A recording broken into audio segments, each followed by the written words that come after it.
How to add progress bar to Jotform. So you can see the progress bar at the top of my Jotform right here. So for example, if I were to fill in my name and scroll back up, you can see the progress bar right there, 11% completed.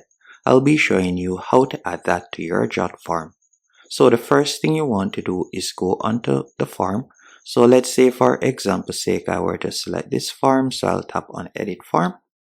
After you have done that, once you're on the editor page, you're going to go over to the top left hand corner and select add elements. After selecting add elements, you're going to tap on widgets. Then you're going to scroll down, or you can tap on the search bar and you could type in progress for example's sake. So you could do that real quick to search for it and select progress bar. Then you'll just drag and place it. After you have done that, you can go over to the right hand column, and from here you can edit it. So would you like it to stick to the top or no? You can toggle that, and then you can also choose if only required field, yes or no. You have different options you can choose from. You can also change the color of the progress bar if you want.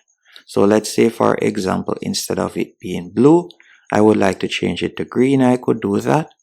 Then we'll tap on update. After selecting update, if I were to select publish, then select open in new tab. Once I've done that, if I were to select any one of these answers, you can see right there the progress bar at the top. And that's it. Hope you found this tutorial helpful and informative.